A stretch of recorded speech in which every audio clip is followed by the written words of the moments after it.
भगवत गीता अध्याय 5 श्लोक 26। काम क्रोध विमुक्ता नाम यत चेतसाम अभितो ब्रह्म निर्वाणम वर्तते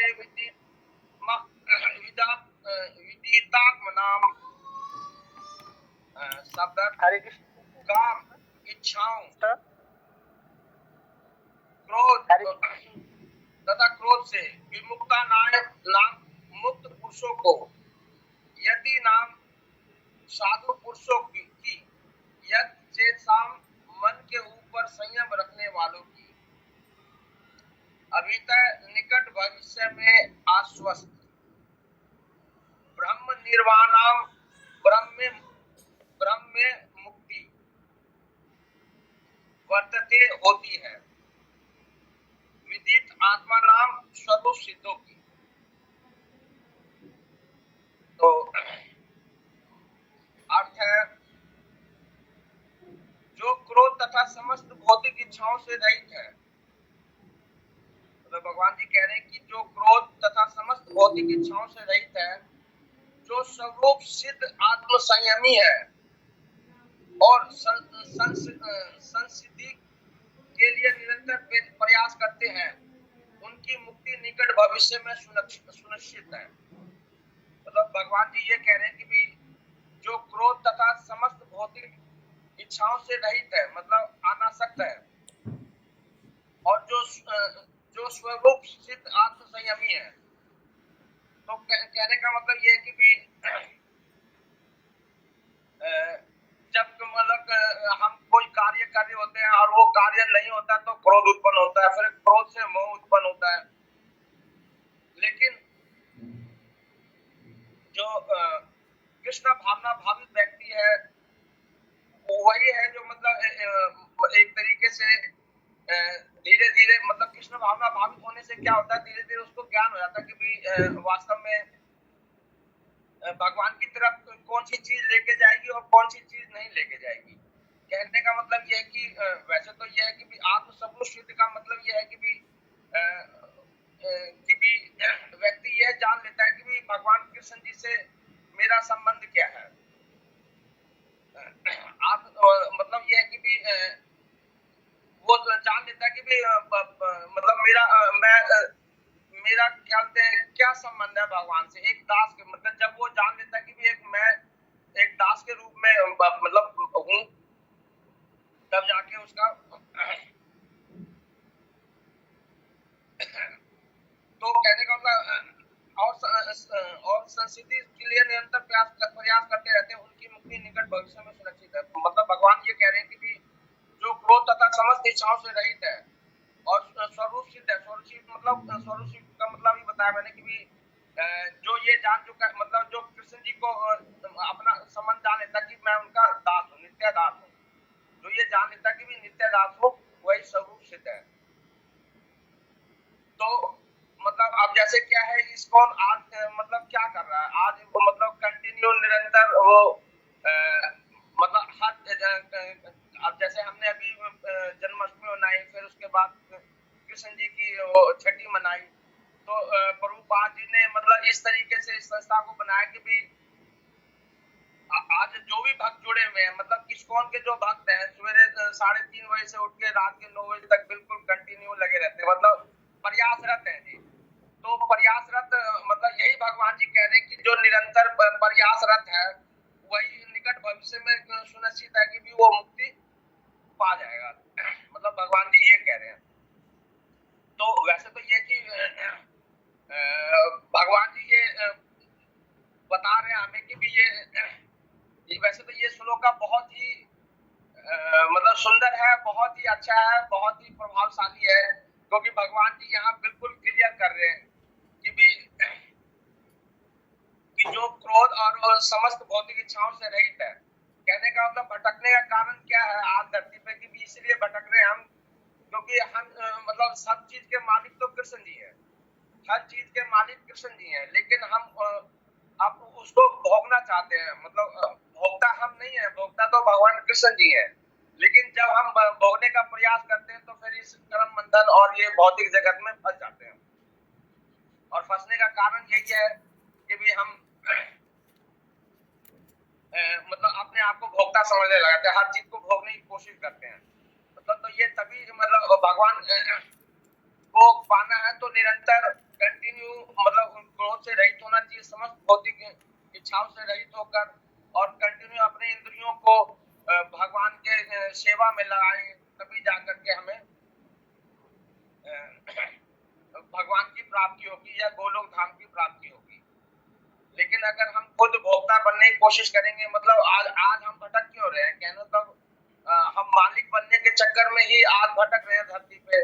मतलब जब हम गोलोक धाम में मतलब भगवान जी के पास रहते थे तो यही मतलब यही सोचा था कि भी भगवान जी मालिक है तो हम भी मालिक बनेंगे। तो मालिक बनने के चक्कर में भगवान जी ने कहा कि भी नहीं ऐसा तो हो ही सकता कि एक ही म्यान में दो तलवार रहेगी, ऐसा तुम्हारे लिए अलग इंतजाम करता हूँ। तो आज हम भौतिक जगत में मालिक बने हुए, मकान के, दुकान के, घर के। तो ये क्या है कि भी मतलब खुद भोगने की कोशिश कर रहे हैं, तो वो क्या है, सब चीज के मालिक भगवान है। तो इसलिए अगर हम कोशिश करेंगे तो क्या होगा, कर्म बंधन में फंसेंगे और भौतिक जगत मतलब बार बार जन्म मरण के चक्कर में फंसे रहेंगे। तो तात्पर्य शीला प्रभुपाद जी के द्वारा, शीला प्रभुपाद जी की जय। मोक्ष के लिए सतत प्रयत्न रहने वाले साधु पुरुषों में से जो कृष्ण भावना भावित होता है वह सर्वश्रेष्ठ है।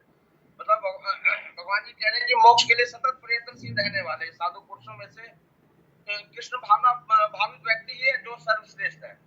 वो क्यों है, क्योंकि वो कृष्ण भावना भावित व्यक्ति का क्या कार्य है, कोई भी कार्य करेगा तो कृष्ण जी को मतलब बीच में रखना है, मतलब पूरी तरीके से कृष्ण जी के उसमें रहना है जी।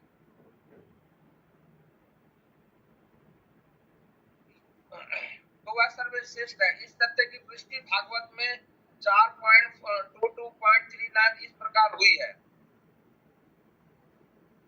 यद्यपाद पटक पटक चपलास विलास भक्तया कर्माशयम ग्रथित मुद्र ग्रथयन्ति संतता तदत्र तदिक्त मध्यो यद्यो अपि रुद्र श्रोतो गणास्त्र भज वासुदेवम। मतलब भक्ति पूर्वक भगवान वासुदेव की पूजा करने का प्रयास तो करो। मतलब यहाँ पे ये कह रहे हैं कि एक बारी मतलब पूरी तरीके से भगवान जी को सरेंडर तो करो, कृष्ण जी को। तो बड़े से बड़े साधु पुरुष भी इंद्रियों के वेग को उतनी कुशलता से रोक पाने में असमर्थ नहीं हो पाते। मतलब ये बता रहे हैं कि भी बड़े से जो वेग है, जो मतलब इंद्रियों का जो वेग है, वो इंद्रियों के वेग को रोकना बहुत ही मुश्किल है, मतलब आसान नहीं है। कहने का मतलब आप जैसे कोशिश करते कि मन को हम कंट्रोल करें, लेकिन मन को अगर हम जबरदस्ती कंट्रोल करने की कोशिश करेंगे तो वो संभव नहीं है, मतलब वो होगा ही नहीं। लेकिन अगर हम धीरे धीरे कृष्ण भावना भावित मतलब कृष्ण जी के उसमें लगे रहेंगे, मतलब नाम जप या मतलब भक्ति में, तो धीरे धीरे क्या होगा, मतलब कंट्रोल तो कोई कर ही नहीं सकता, लेकिन जैसे जैसे हम भगवान की भक्ति में जुड़ते चले जाएंगे वैसे वैसे सब इंद्रियां कंट्रोल मतलब भगवान की सेवा में हम लगा पाएंगे, मतलब इंद्रियों का वेग हम जो रोक पाएंगे। वैसे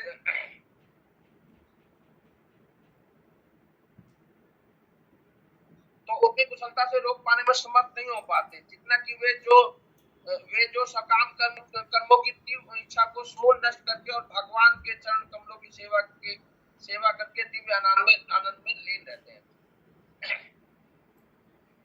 मतलब सकाम कर्मों क्या है, मतलब जो अपने आप को संतुष्ट करने के लिए सकाम कर्मों, जब तक मतलब इस सकाम कर्म की तीव्र इच्छा को समूल नष्ट ना किया जाए तब तक हम भगवान के चरण कमलों में सेवा का वो लीन नहीं हो पाएंगे सेवा में उनके। वध जीव में कर्म के फलों को भोगने की इच्छा इतनी बलवती होती है कि ऋषि मुनियों तक के कठोर परिश्रम के बावजूद ऐसी इच्छाओं के वश में करना कठिन होता है। कहने का मतलब ये कि भी वश में करने का कोशिश करना मतलब मतलब इंद्रियों को बद्ध जीव है, मतलब जैसे ऋषि मुनि भी, मतलब जैसे वो थे विश्वामित्र जी, मतलब 60,000 तपस्या करने के बावजूद भी मतलब वो मतलब भटक गए वो। तो कहने का मतलब ये कि भी कृष्ण भावना भावित होकर निरंतर कंटिन्यू भगवान जी का मतलब उसमें रह करके तभी हम मतलब ये जो माया माया है, माया को हम कंट्रोल नहीं कर सकते, लेकिन क्या है जैसे हम कृष्ण जी का नाम लेंगे तो धीरे धीरे माया अपने आप कंट्रोल होती चली जाएगी। दूसरी तरीके से जैसे आप विश्वामित्र जी थे जो अपने वेग को रोक नहीं पाए, उसी तरीके से हरिदास ठाकुर जी थे। तो हरिदास ठाकुर जी क्या थे, कृष्ण भावना भावित थे। मतलब एक वेश्या के आने के मतलब वहां बैठे रहे, मतलब वहां एक वेश्या के आने के बावजूद भी वो कभी मतलब वो विचलित नहीं हुए। तो कहने का मतलब उनको अपने इंद्रियों पे मतलब कंट्रोल था, और वो मतलब वेग को रोक पाने में समर्थ थे, क्योंकि वो कृष्ण भावना भावित है, मतलब हरिदास ठाकुर जी। जो भगवत भक्त कृष्ण चेतना में निरंतर भक्ति करता है और आत्म साक्षात्कार में सिद्ध होता है। आत्म साक्षात्कार मतलब हम अपने मतलब भगवान से हम अपना संबंध जान लेते हैं। कहने का मतलब आत्म साक्षात्कार मतलब अपने हम कौन है और भगवान कौन है, मतलब हम जान लेते हैं कि भगवान के ही अंश है, मतलब उनके नित्य दास है। तो इसको आत्म साक्षात्कार कहते हैं। पूर्ण ज्ञान होने से वह निरंतर समाधिस्थ रहता है। मतलब आत्म साक्षात्कार जब हमें अपना संबंध का ज्ञान हो जाता है भगवान जी से कि क्या रिश्ता हमारा, तो हम निरंतर समाधिस्थ, पूर्ण ज्ञान होने से वो निरंतर समाधिस्थ रहता है। ऐसा ही एक उदाहरण दिया जा रहा है। दर्शन ज्ञान स्पर्श मत्स्य कूर्म विहट डगमा स्वान्य पत्यानि पुष्यन्ति तथा हम अपि पद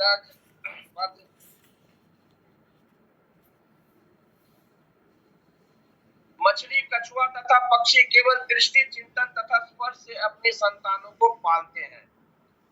ये है पद में उसी तरह करता है। मतलब बता रहे कि भी मछली क्या मतलब मछली अपने बच्चों को केवल देखकर ही बड़ा कर लेती है। मतलब मछली क्या करती है, अपने बच्चों को देखती रहती है, उसी से उसके बच्चे देखकर मतलब बड़े होते हैं। कछुआ केवल चिंतन द्वारा अपने बच्चों को पालता है। मतलब कछुआ मतलब अंडे तो बाहर जाके देता है, फिर पानी में बैठता, वहीं बैठ करके चिंतन करता रहता है। तो जिससे क्या है वो उसके अंडे भी मतलब उसमें से बच्चे निकल जाते। कछुआ अपने अंडे तो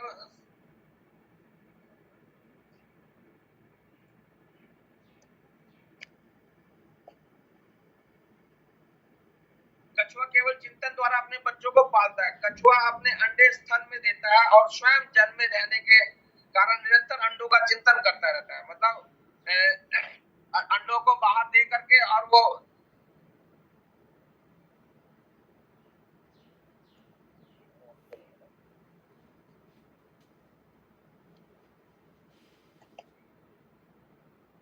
मतलब कछुआ अंडा बाहर दे करके और पानी में बैठ करके निरंतर अंडों की चिंतन करता रहता है। इसी प्रकार भागवत भक्त भागवत धाम से दूर स्थित रहकर भी भगवान का चिंतन करके कृष्ण भावना भावित द्वारा उसके धाम पहुंच सकता है। मतलब इन्हीं जो उदाहरण दिया गया मछली कछुआ और पक्षी, इन तीनों की तरह हम इसी प्रकार मतलब चिंतन और वो करने से क्या होगा, भगवत धाम दूर स्थित भी रहकर भी मतलब भगवत धाम से दूर रहकर भी हम मतलब लगातार चिंतन करके कृष्णा भावनामृत द्वारा उनके धाम पहुंचा जा सकता है।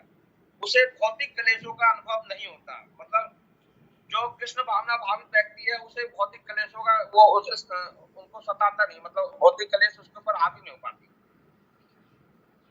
क्योंकि वो कृष्ण भावना भावित है। मतलब पूरी तरीके से अपने आप को जान चुके हैं, मतलब कृष्ण जी से क्या संबंध है हमारा। उसे भौतिक क्लेशों का अनुभव नहीं होता। वह जीवन यह जीवन अवस्था ब्रह्म निर्माण अर्थात भगवान में निरंतर लीन रहने के कारण भौतिक कष्टों का अभाव कहलाती है। मतलब निरंतर भगवान के उसमें नाम जप में लगे रहने से कारण क्या भौतिक कष्टों का अभाव हो जाता है। मतलब अभाव आता है मतलब भौतिक कष्ट हमें परेशान नहीं करते हैं।